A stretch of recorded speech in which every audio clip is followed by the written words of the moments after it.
अस्सलाम वालेकुम। Welcome to this recorded video lecture. पिछले क्लास में हम लोगों ने अपना टॉपिक 3 बोल्टेड जॉइंट्स और पावर स्क्रूज कंप्लीट कर लिया है and in this lecture I'm going to start a new topic. The first lecture is fairly simple. ठीक है, तो what we are starting is welded joints. ठीक, और हमने करना बेसिकली इस टॉपिक के अंदर क्या है, वी हैव 3 ऑब्जेक्टिव्स। हमने सबसे पहला और बहुत एक इम्पॉर्टेंट टॉपिक है, that is writing and interpreting welding symbols. ठीक, वेल्डिंग को कन्वे करना in engineering drawing is a standardized process. ठीक है, उसको देखना है। उसके बाद we will move to stresses in 2 types of welds, butt joints and fillet welds. ठीक है, और थर्डली हमने ये करना है कि हमने स्ट्रेसेस को अपने रिलेट करना है जो वेल्डमेंट्स यानी वेल्डिंग जॉइंट्स के अंदर to the strength of the joints. ठीक है, तो this is what we need to do. Book के लिहाज से we are trying to focus on the first 5 topics. ठीक है, हम लोग वेल्डिंग सिंबल्स की बात करेंगे, बटन फिलेट वेल्ड्स की बात करेंगे, स्ट्रेसेस की बात करेंगे, and then will talk about the strength of the joints. ठीक, सो लेट्स मूव ऑन। सबसे पहले we need to actually see what are the common types of welded joints. ठीक है, तो we will distinguish between 2 terms here.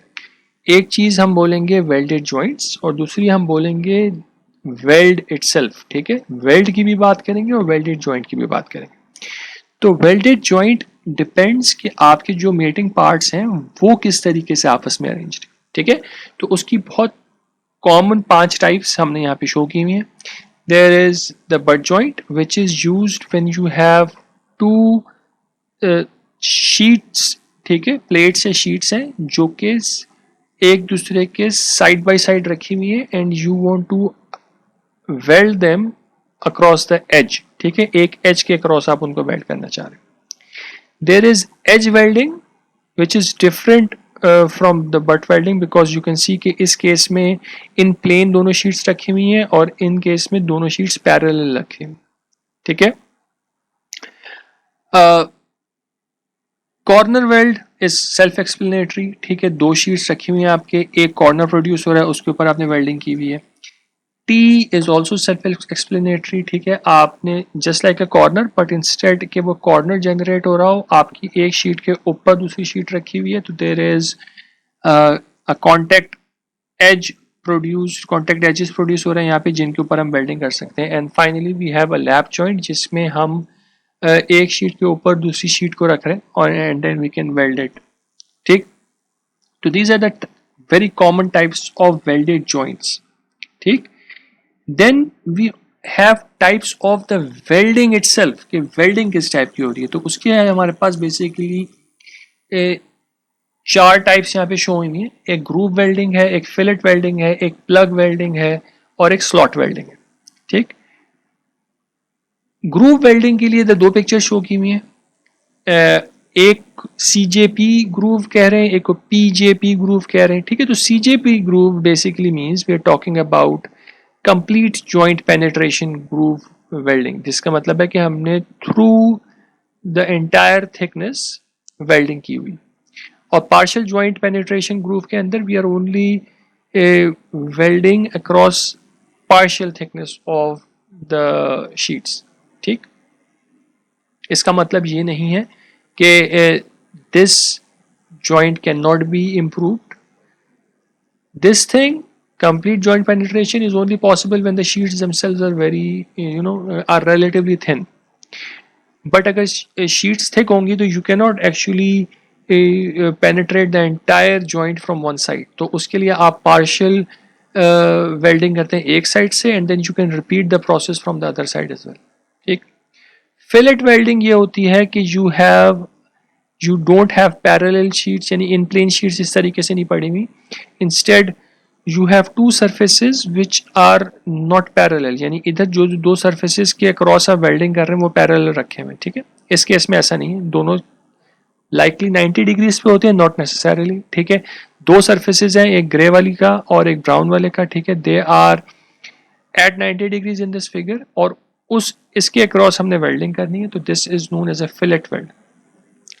Plug weld के अंदर हम एक अपनी शीट के अंदर होल्स प्रोड्यूस करते हैं, ठीक है, और दूसरी शीट के अंदर नहीं कर रहे हैं, एंड इधर जो होल्स प्रोड्यूसर हैं उसके अंदर से हम वेल्डिंग कर रहे हैं ताकि ये वाला जो होल्स हैं ये फिल हो जाए, और जो बॉटम वाली प्लेट के साथ top plate through this holes, field holes जो है वेल्डिंग के, उनके थ्रू कनेक्ट हो जाए। सेम चीज़ हो सकती है अगर आप जो सर्कुलर होल्स की जगह बड़े स्लॉट्स प्रोड्यूस कर रहे हैं, इसको स्लॉट वेल्डिंग भी कहते हैं और इसको सीम वेल्डिंग भी कह सकते हैं, ठीक है। तो हमने टाइप्स ऑफ वेल्डेड जॉइंट्स देखे हैं which basically relate to the arrangement of the mating members, और हमने टाइप्स ऑफ वेल्ड्स भी देखे हैं which basically means कि आप वेल्डिंग किस तरीके से कर रहे हैं, ठीक है। Now we need to now look at the welding symbols. और वेल्डिंग सिंबल्स का पर्पस क्या है? वेल्डिंग सिंबल्स का पर्पस ये है कि यू नीड टू स्पेसिफाई कि आपने किस साइज की, किस तरीके से और कहाँ वेल्डिंग करनी है इन द इंजीनियरिंग ड्राइंग। और वेल्डिंग के बारे में the information is so much कि you need a standardised way to symbolically pass that information. तो फॉर एग्जांपल एक केस यहाँ पे शोन है, ठीक है। तो एक प्लेट के ऊपर एक सर्कुलर सिलेंडर जो है आपका वो वेल्ड हुआ है, और हमने वेल्डिंग करनी थी using fillet welds, and we wanted to weld it across the entire circumference, ठीक है। उसकी कोई ना कोई हमने साइज भी सोचा होगा, that you can see there is a number 5 written here, ये कोई ना कोई साइज शो कर रहा है। अब इस सारी इंफॉर्मेशन को हम फिलेट वेल्ड करना चाह रहे हैं, we want to weld it across the entire circumference करना चाह रहे हैं, और उसका साइज भी बताना चाह रहे हैं। This entire information is written here. Hey, you can probably interpret this thing. This circle is trying to show you कि ये हम पूरे सर्कल पे करना चाह रहे हैं। This sort of looks like a fillet weld, triangular weld show करा, तो this seems like a symbol for the fillet weld. And this 5 is trying to tell me some sort of size which we still don't know कि कौन सा size है ये, right? तो let's see how we actually interpret these things. अब welding के जो भी सिंबल होते हैं, this thing is known as a welding symbol. Welding symbol is a very complicated symbol, ठीक है। तो उसके अंदर बहुत सारी इंफॉर्मेशन होती है, ठीक। तो this diagram is from the American welding society, ठीक है। उन्होंने सारी मेजर टाइप की वेल्डिंग के लिए जितनी इंफॉर्मेशन होती है सब इस फिगर के अंदर डाल दी है।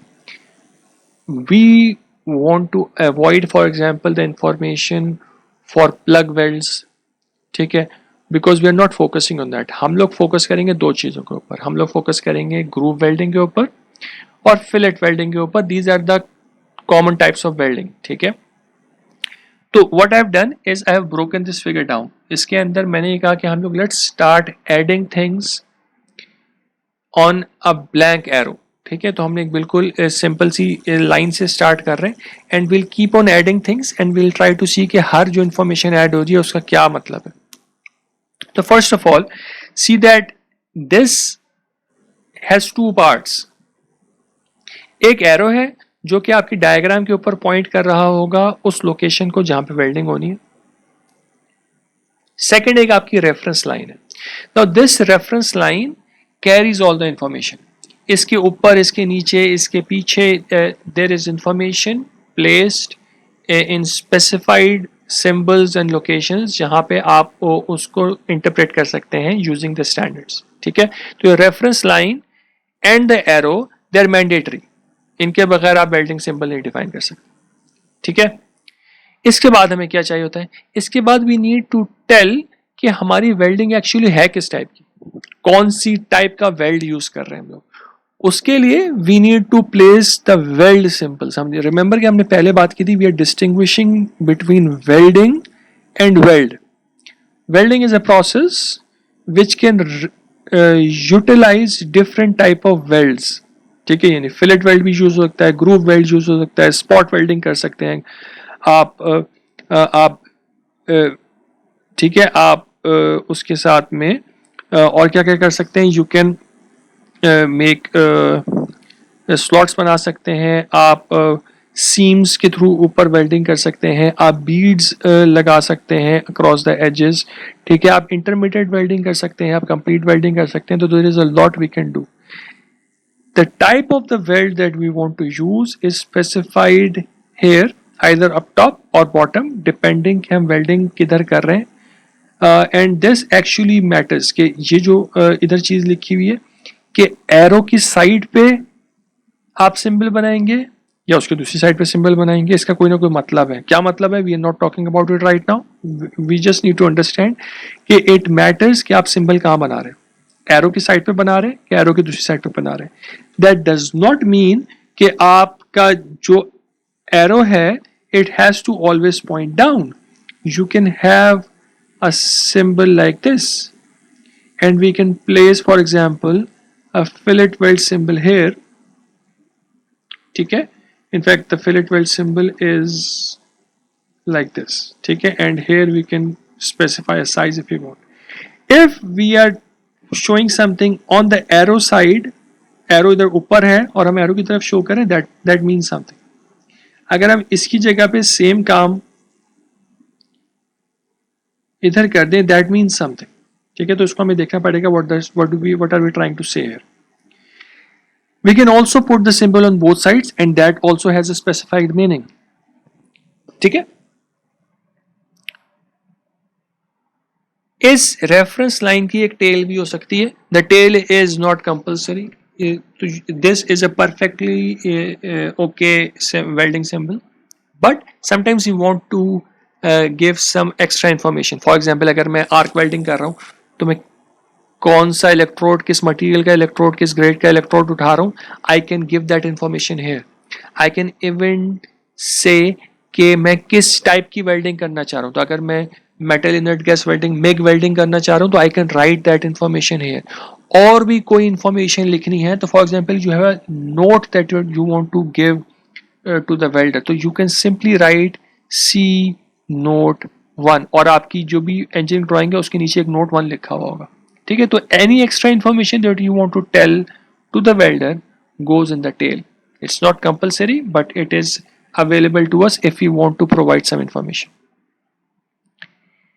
Size हमने पहले भी बात की थी, हमने 5 देखा था. The size of the weld goes here before the welding symbol. Sometimes it is possible कि अगर मेरे पास let's say 2 joints हैं, ठीक है, 2 मेरे पास शीट्स हैं और उनको मैं वेल्ड करना चाह रहा हूं,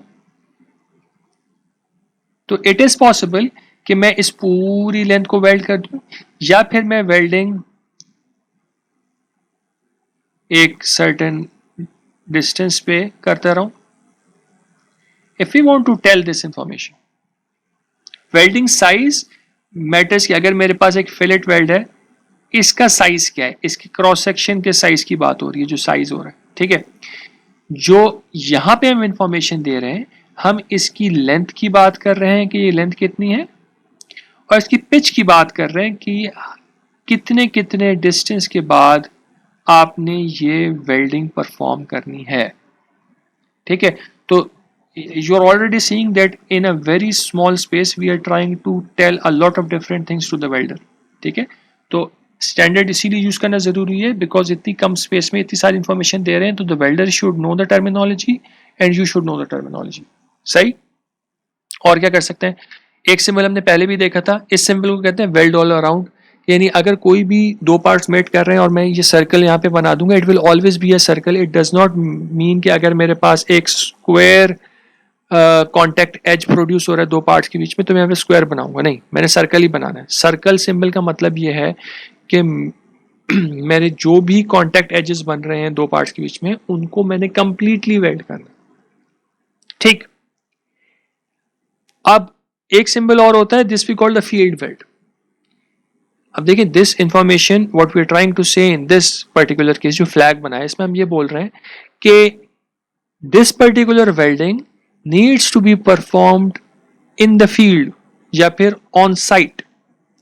ठीक है, इसका मतलब क्या हो सकता है, इसका मतलब ये हो सकता है कि मैंने एक चीज, एक मशीन बनाई and there is a welding involve in it, but I don't want to do it in my welding shop. मैं अपनी जो भी मेरी वर्कशॉप है उधर नहीं करना चाह रहा, because I want to ship it, maybe I want to separately ship two parts. ठीक है, तो मेरे जो वर्कशॉप के टेक्नीशियंस हैं उनको चीज़ पता होनी चाहिए कि this particular welding does not happen in our workshop. जब आप इस पूरी असेंबली को ऑन साइट जाके असेंबल कर रहे होंगे, उस वक्त आपने ये वेल्डिंग परफॉर्म करनी है। तो this is again an information which we need to tell to our teams which are working in the workshop and on site. ठीक है, और क्या हो सकता है, हम लोगों को ये बताना पड़ता है कि हमने अपनी वेल्डिंग की फिनिशिंग कैसे करनी है। तो फॉर एग्जांपल अगर मैं एक सिंपल ग्रूव यहाँ पे बनाऊं दो पार्ट से, but I am not making to parts, ठीक है, तो ये दो पार्ट्स हैं अलग अलग। ठीक है, इनमें मैंने ग्रूव वेल्डिंग की, मेरे पास वेल्डिंग इस तरीके से आ गई। अब how do I want to actually finish this thing? क्या मैंने इसको ग्राइंड करना है या मशीन करना है? What do I want to do? तो if I want to make it flat, तो उसके लिए फॉर एग्जांपल मैंने ग्राइंड करना है, तो this would I would write G here. इसका मतलब ये है कि जो भी मेरे पास एक्स्ट्रा मटेरियल ऊपर आ रहा है हेयर, इसको कहते हैं एक्स्ट्रा रीइंफोर्समेंट। जो भी एक्स्ट्रा पार्ट आ रहा है ना आपके थिकनेसेस के बाहर, इसको एक्स्ट्रा रीइंफोर्समेंट कहते हैं। इसका हमें क्या करना है? Do we leave it like this, do we grind it, do we machine it, what do we do? ठीक है, तो इसको जो भी हमें करना है, we need to write that symbol here. There is an angle involve, तो जो ग्रूव बन रहा है इसका कोई ना कोई एंगल होगा। तो this angle, what is this angle? We need to specify that. You are noticing that this symbol is appearing on both sides. इस सिंबल को दो दफा लिखने की एक वजह तो ये थी कि मुझे दो डिफरेंट चीजों को शो करना था। मुझे फिनिशिंग सिंबल को भी शो करना था, मुझे ग्रूव एंगल को भी शो करना था। But we can have all of these on both sides. कि मैं साइज यहां पे भी लिख सकता हूं कि अगर मेरे पास मैंने एक अपना सिंबल बनाया है जिसमें मैं दोनों साइड पे वेल्डिंग कर रहा हूं, I can have different sizes on both sides. Probably not this big a difference, but it is possible to have two different sizes on both sides. ठीक है, similarly I can have two different lengths and pitches on both sides. ठीक है, तो ये सारी information दोनों तरफ specify हो सकती है, एरो की तरफ भी और एरो की दूसरी तरफ भी। And we need to understand कि what we mean when we say arrow की साइड क्या है और अदर साइड क्या है। ठीक है, we still need to talk about this. What else can we say? We can provide the root opening. तो अगर मेरे पास यही वाली चीज की एग्जांपल देख लें कि अगर मैंने ग्रूव बनाया, क्या मैं दोनों पार्ट्स को करीब रखना चाह रहा हूं या यहां पे मैं कोई ओपनिंग देना चाह रहा हूं? This opening is R. अगर मैं कोई ओपनिंग देना चाह रहा हूं इन दोनों पार्ट्स को मेट कराने के लिए, तो वो रूट की ओपनिंग भी I can specify in the welding symbol. Okay, तो यहां तक तो हमारी सारी बात कंप्लीट हो गई। जो हमने वेल्डिंग सिंबल में जितना हमें रिक्वायर्ड है वो हमने इंफॉर्मेशन यहाँ पे लिख ली। ठीक है, अब next we need to see कि जो ये आपके वेल्ड सिंबल है ना, what are these weld symbols? जो आपकी वेल्डिंग सिंबल के ऊपर टाइप ऑफ वेल्ड को आपने रिप्रेजेंट करना है वो कैसे करना है। उसके लिए we have different symbols for different types of welds. आप बीड वेल्डिंग करना चाह रहे हैं, probably we won't cover this in this course, but there is a symbol for bead welding, there is a symbol for fillet welding, there is a symbol for plug or slot welding, there is a symbol, there are a variety of symbol for groove weldings. अब groove welding का मसला ये है कि let me open the whiteboard here and let's try to get our pen. ठीक है, तो अब what can happen is I can have two different sheets like this and I can weld them together. अब अगर ये sheets थे ना तो काम चल जाएगा, बिकॉज आपकी वेल्डिंग होगी, you can have the welding and it can penetrate. ठीक है, and that's okay. But if they are thick, you need to create an opening in this region, ताकि ये जो भी वेल्डिंग का मटेरियल है ये आपकी स्पेस के अंदर ट्रैवल कर सके। तो आपको अपने जो भी मेंबर्स होते हैं उनको प्रिपेयर करना पड़ता है। How can we prepare it? एक प्रिपरेशन ये हो सकती है कि मैं एक मेंबर को शैम्फर कर दूं उस तरीके से। एक ही हो सकती है कि मैं ये काम दोनों के साथ कर लूं। अगर मुझे दोनों तरफ से वेल्डिंग करनी है तो I can do something like this. सही। अगर मुझे सर्कुलर सा सेक्शन चाहिए, I can also have something like this. I can do this to only one side. All of these things have symbols. तो अगर मैं simple square की बात कर रहा हूं तो this is just this symbol here. This is a bevel symbol. Bevel आपका ग्रुप है ये वाला आपका V ग्रुप है, ये वाला आपका डबल V ग्रुप है जो कि बोथ साइड पे काम कर रहा है। तो आपके जॉइंट के दोनों तरफ ये चीज ड्रॉ होगी। This thing is a U groove and this thing is a J groove. तो देखते हैं क्या सिंबल्स आ रहे हैं। हमारे पास स्क्वायर ग्रूव आ गया, हमारे पास V ग्रूव आ गया, बेवल ग्रूव आ गया, U ग्रूव आ गया और J ग्रूव आ गया। All of these are trying to tell us कि हमने अपने वेल्डिंग में जो मेंबर्स वेल्ड हो रहे हैं उनको किस तरीके से प्रिपेयर करना। ठीक है, तो लेट्स सी सम एग्जांपल्स। तो एग्जांपल से चीजें समझ में आएंगी। तो हमारे पास अभी क्या है कि हमारे पास एक टी जॉइंट है ऊपर की 3 फिगर्स में और हमने उसको वेल्ड करना है। तो I write a symbol here, अब I will see what we mean by it. हमने किया क्या है, हमने एक फिलेट वेल्ड का सिंबल बना दिया और उसका साइज लिख दिया और सिंबल हमने एरो की साइड पे बनाया है। एरो की साइड पे सिंबल का मतलब सिंपली ये है कि आपकी डायग्राम में जिस साइड पे एरो पॉइंट कर रहा है आपके पार्ट में एरो की साइड पे वेल्डिंग होगी। अगर मैं सेम काम ऑपोजिट साइड पे ड्रॉ कर दूं इसका मतलब है कि आपके पार्ट की जो ड्राइंग है उसमें जिस साइड पे एरो पॉइंट कर रहा है उसके ऑपोजिट साइड पे वेल्डिंग होगी। ठीक है, एरो की साइड पे ड्रॉ करने का मतलब यह है कि डायग्राम में भी एरो की साइड पे वेल्डिंग है। एरो के ऑपोजिट साइड का मतलब यह है कि डायग्राम में भी एरो के ऑपोजिट साइड पे वेल्डिंग है। तो अगर मैं दोनों साइड पे ड्रॉ कर दूंगा इसका मतलब यह होगा कि मैं दोनों साइड पे ड्रॉइंग में वेल्डिंग करना चाह रहा हूं। ठीक है, अगर हम इस चीज को देखें कि ये 5 का एक्चुअली क्या मतलब है। 5 का मतलब ये है कि हमने लेट्स से कि हमने यहाँ पे एक 3/16 इंच का फिलेट वेल्ड शो किया हुआ इस पॉइंट पे। इसका मतलब ये है कि जो भी आप अगर अपने वेल्ड को देखेंगे ना, weld is not really a triangle but we can find the largest triangle in this weld. उस ट्राइंगल की जो कि एच की ये इसकी लेंथ होती है, जो हाइट होती है, this is known as the size of the weld. ठीक है, we can have different sizes. तो हम दोनों तरफ के साइजेस सेम रख सकते हैं। हम 45 डिग्रीज पे वेल्ड कर सकते हैं। हम 45 डिग्रीज पे अगर वेल्ड नहीं करेंगे तो आपके दोनों साइजेस डिफरेंट हो जाएंगे। तो we can specify 2 different sizes here, 5x6 करके we can specify that as. ठीक है, अगर एक साइज स्पेसिफाइड है which is the normal thing to do, तो इसका मतलब ये है कि दोनों ट्राइंगल की दोनों sides are the same side, same size. सही है, तो ये तो हमने शो कर दिया कि what we mean by this 5। एक चीज इधर और लिखी हुई है, क्योंकि हम ये एक किसी लेंथ के अक्रॉस अपनी वेल्डिंग परफॉर्म कर रहे होंगे ना, तो ये एक वेल्डिंग की पूरी एक लेंथ होगी, ऐसा ही है। तो दिस मीन्स कि अगर मैं वेल्डिंग कर रहा हूं इट इज वेरी अनलाइकली कि पूरी वेल्डिंग एक ही थिकनेस की होगी। तो यहां पे ये चीज लिखी हुई है इन्होंने कि we actually have to find the location जहां पे आपकी वेल्ड जो है वो सबसे छोटा है। ठीक है, फिलेट सबसे छोटा है वहां पे then we try to get the cross section of the weld और उसके अंदर we make the largest triangle और उसके जो एक एच की साइज बन रहा है दैट इज दिस 5। ठीक है, okay, so let's clean this up and let's move forward. अब एक चीज की हमने ऑलरेडी बात की हुई वहां पे दोबारा शो की हुई है। हम करना चाहें वहां पे 2 सिलेंडर्स हैं, we want to actually weld both of them together using a fillet weld across the entire circumference, so we refer to it। हम लोग लिखेंगे कैसे, हम fillet weld करना चाह रहे हैं, ठीक है, across all edges। ठीक है, तो we make this circle।